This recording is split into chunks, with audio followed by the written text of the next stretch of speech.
everyone, this is Art from Madness Autoworks, and today I'm going to show you how to install a Frunk on your new Gen2 500e. So now that we got the hood open, we're going to come into the engine bay. It's a real quick and easy install. We're going to remove 4 fasteners, install some spacers, and we'll get installing that Frunk in no time. So really simple install. All we have to do is we have a couple of raised standoffs that we're going to install in the pre-existing studs coming out from this side of the battery pack.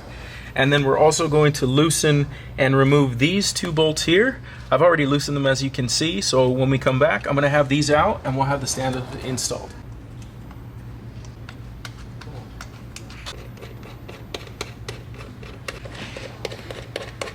Okay, as you can see, we have the 2 threaded standoffs installed on the studs that were sticking out from this side of the battery.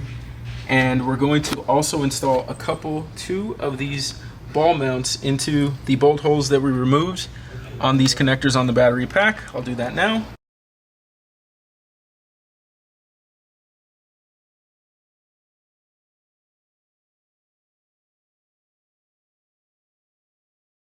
Alright, so now that we have all the fasteners in, we're going to take the rest of the hardware we have left over. We're going to install that onto the Frunk itself, and that's what's going to allow us to attach the Frunk to the ball mounts that we have in the engine bay. So you're going to see these 4 holes in the Frunk itself. We have some Torx fasteners with washers that we're going to attach these rubber mounts to, and there's 2 sides to this mount. One has threads, that's where we're going to attach the fasteners that pass through the Frunk into this directly, and then the other side is going to receive the actual ball mount that we have in the engine bay, just like that. Okay, so now that we have the fasteners passing through the top side of the Frunk with the washers down to the back to the little rubber standoffs, all you have to do is place your Frunk onto the ball mounts, press down, and seat it in place.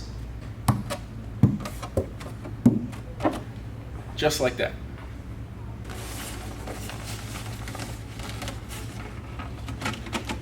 So now that we have the Frunk installed, we've installed the actual cover that goes over it.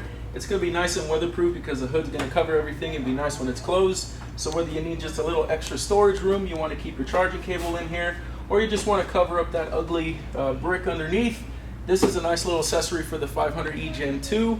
If you like this accessory and you have any questions, please feel free to reach out to us at 500madness.com. This is Art signing off. Thanks for watching.